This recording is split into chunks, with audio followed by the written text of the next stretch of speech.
নমস্কাৰ ষ্টুডিঅ'ত মই নেত্ৰজিৎ পৰা আৰু এই মুহূৰ্তত এটা অত্যন্ত জঘন্য ঘটনাৰ খবৰ দিব বিচাৰিছো। এগৰাকী জল জীৱন মিছনৰ ঠিকাদাৰক ঘৰৰ কাষতে ডিঙি কাটি হত্যা কৰা হয়।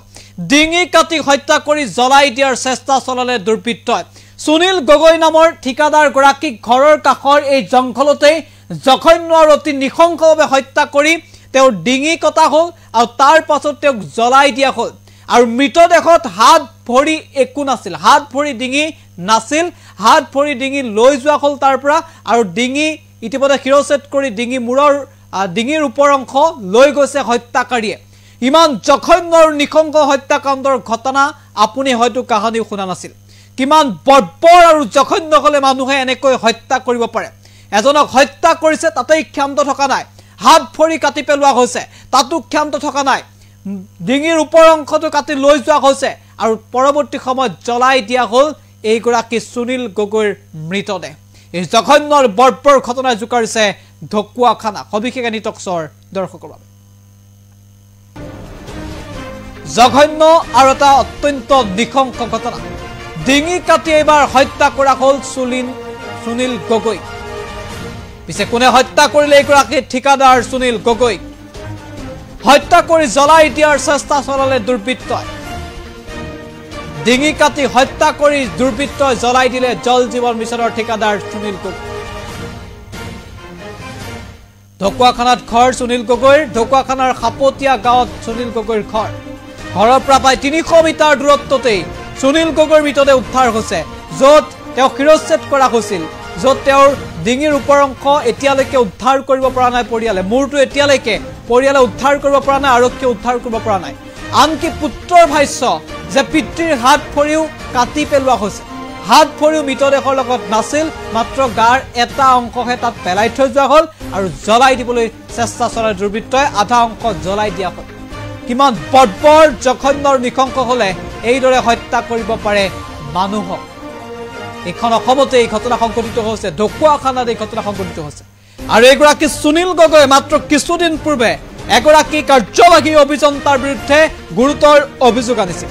কাৰ্যবাহী অভিযন্তাৰ বিৰুদ্ধে দুৰ্নীতি নিবাৰক শাখাক তথ্য যোগান ধৰিছিল সুনীল গগৈ। আৰু সেই দুৰ্নীতি নিবাৰকৰ জালত পৰা অভিযন্তাৰ নেতৃত্বতেই বা অভিযন্তাৰ নিৰ্দেশতেই এইগৰাকী সুনীল গগৈক হত্যা কৰাৰ সন্দেহ প্ৰকাশ কৰা হৈছে। কাৰণ এগৰাকী অভিযন্তাক হত্যা কৰা, অভিযন্তাৰ বিৰুদ্ধে মাত মতাৰ বাবে হত্যা কৰা হ'ল নেকি সেই প্ৰশ্ন এই মুহূৰ্তত উত্থাপিত হৈছে। ইতিমধ্যে ইয়াৰ পূৰ্বে অভিযন্তাগৰাকীক বিৰুদ্ধে ডাটা বা তথ্য যোগান ধৰাৰ পাছত তেওঁক ভাবুকি দিয়াৰ অভিযোগ তুলিছে পৰিয়াল। বিভিন্ন সূত্ৰৰ পৰা তেওঁক ভাবুকি দিয়াৰ অভিযোগ তুলিছে পৰিয়ালৰ ফালৰ পৰা। পত্নীয়ে অভিযোগ তুলিছে, পুত্ৰই অভিযোগ তুলিছে। আৰু কোনে হত্যা কৰিলে এয়া এই মুহূৰ্তত ডাঙৰ প্ৰশ্ন। অভিযন্তাগৰাকীৰ বিৰুদ্ধে তথ্য যোগান ধৰাটোৱে কাল হ'ল নেকি সুনীল গগৈ? সেয়াও এই মুহূৰ্তত ডাঙৰ প্ৰশ্ন। এই ঘটনাত অভিযন্তাগৰাকীও জড়িত আছে নেকি? সেয়াও এই মুহূৰ্তত ডাঙৰ প্ৰশ্ন। মুঠতে ইমান বৰ্বৰ আৰু নিশংস ঘটনা হয়তো আপুনি কাহিনীও শুনা নাছিল। এই ঘটনাই সমগ্ৰ ৰাজ্য জোকাৰি গৈছে আৰু এই মুহূৰ্তত পত্নীৰ ভাষ্য আছে, আগবঢ়াইছো। গধূলি প্ৰায় ওলাই যায় খোজ কাঢ়িবলৈ বুলি, মাছ চাবলৈ কেতিয়াবা মাছ চাই লৈ আহে, ওলাই যায়। আজিও সেই গধূলিৰ লগে লগে মোক কৈছে মোক ভোক লাগিছে, ভাত কেইটামান সোনকালে বনাই দিয়া। মই বনাই দিছো সোনকালে। ভাতকেইটা আমি গোটেইখনে লগতে সোনকালে আজি খাওঁ বুলি বহিছো, তেওঁ ভাতকেইটা খাব নোৱাৰিলে। মই চাই আছো ভাত খোৱা, আৰু গুৱাহাটীৰ পৰা অহা দিন ধৰি তেওঁ ভাত খাব পৰা নাই। কিবা এটা যে সংশয় আছে সেইটো মই সম্পূৰ্ণ গম পাওঁ, কিন্তু তেওঁ মোক দেখাই নিদিয়ে কেতিয়াও। মই ভাতকেইটা বোলে আৰু খাব নোৱাৰো, বোলে মই আহি খাম, তুমি ঢাকি থৈ দিয়া। মই ঢাকি থৈ দিছো। আমি ভাত খাই এটাই নহলে তেওঁ ওলাই গ'লগৈ।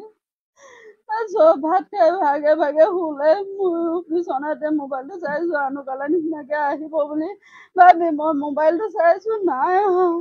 মই অকনমান চিলমিলকে টোপনি পটককে চক খাইছো। মই চক খাই চাইছো বিচনাত মানুহ নাই।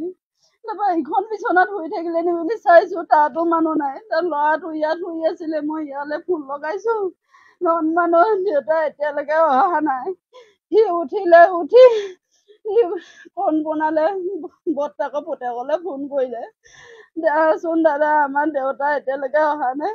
সি আহিলে মই ক'লো ঘৰ নিজৰ বৰ্তাকো আছিলে, তই বৰ্তাকো জগাই দেগে যা।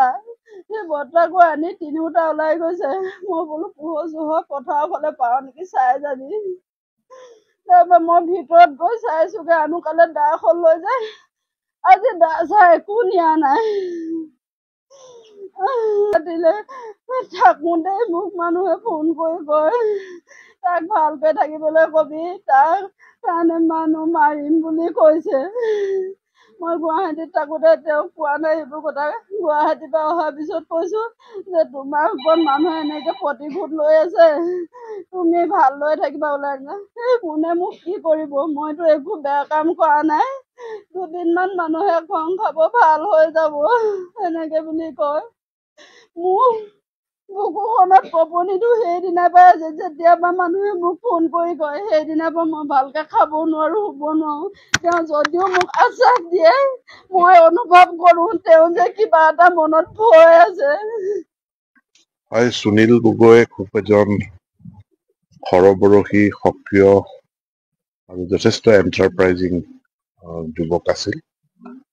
মই দীৰ্ঘদিনৰ পৰা তেখেতক ব্যক্তিগতভাৱে জানো, তেখেতৰ এণ্টাৰপ্ৰিনাৰশ্বিপ মই জানো, সকলো কামত তেখেতে উদ্যোগ লয় আৰু তেখেত এজন খুব সৎ আৰু খুব বলিষ্ঠ লোক আছিল।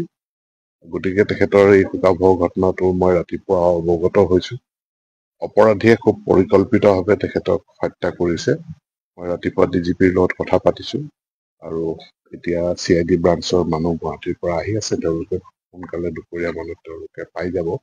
IGP নিজে আহি আছে। গতিকে পুলিচৰ এটা উচিত তদন্ত কৰিব আৰু মই ভাবো যে পুলিচে অপৰাধীক সোনকালে কৰায়ত্ব কৰিব। কোনো